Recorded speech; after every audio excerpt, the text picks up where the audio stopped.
একটার পর একটা যেগুলো নিয়ে তাদের সময় তারা কাটাচ্ছে and trying to prove what are you trying to prove? The bottom line is this is an interim government. What are you trying to prove? Chittagong পোর্টের একটা ডিসিশন আপনি দেখেছেন, আপনি সবকিছুকে বাইপাস করে what are you trying to do এখানে কি করতে চাচ্ছেন? এটা তো ইটস নট অন, এটা তো এটাকে দেশটাকে সম্পূর্ণ একটা অনিশ্চয়তার মধ্যে, এবং সিগন্যাল হচ্ছে কি দেশটা একটা অনিশ্চয়তার দিকে চলে যাচ্ছে। আপনি করিডোর নিয়ে এখন আলোচনা হচ্ছে, সেন্সিটিভ ইস্যু।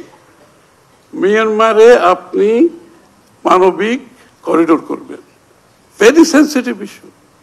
তো বাংলাদেশের সিকিউরিটির প্রশ্ন, জিও স্ট্র্যাটেজিক ডিসিশন। বাংলাদেশের কি আমি কি ফ্রন্টলাইন স্টেট হতে যাচ্ছি নাকি এখানে? এবং এইখানে কোনো কনসালটেশন হয়নি, এবং this is a political decision. How can N interim government এরকম ডিসিশনের দিকে যেতে পারে? This is another one. আপনি একটার পর একটা যেগুলো নিয়ে তাদের সময় তারা কাটাচ্ছে and trying to prove what are you trying to prove? The bottom line is this is an interim government. What are you trying to prove?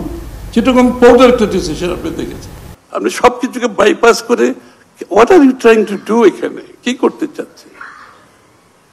এটা তো ইটস নট অন, এটা তো এটাকে দেশটাকে সম্পূর্ণ একটা অনিশ্চয়তার মধ্যে, এবং সিগন্যাল হচ্ছে কি দেশটা একটা অনিশ্চয়তার দিকে চলে যাচ্ছে। আমি পক্ষে বিপক্ষে বলছি না, পোর্টের decision it's a big strategic security decision for Bangladesh.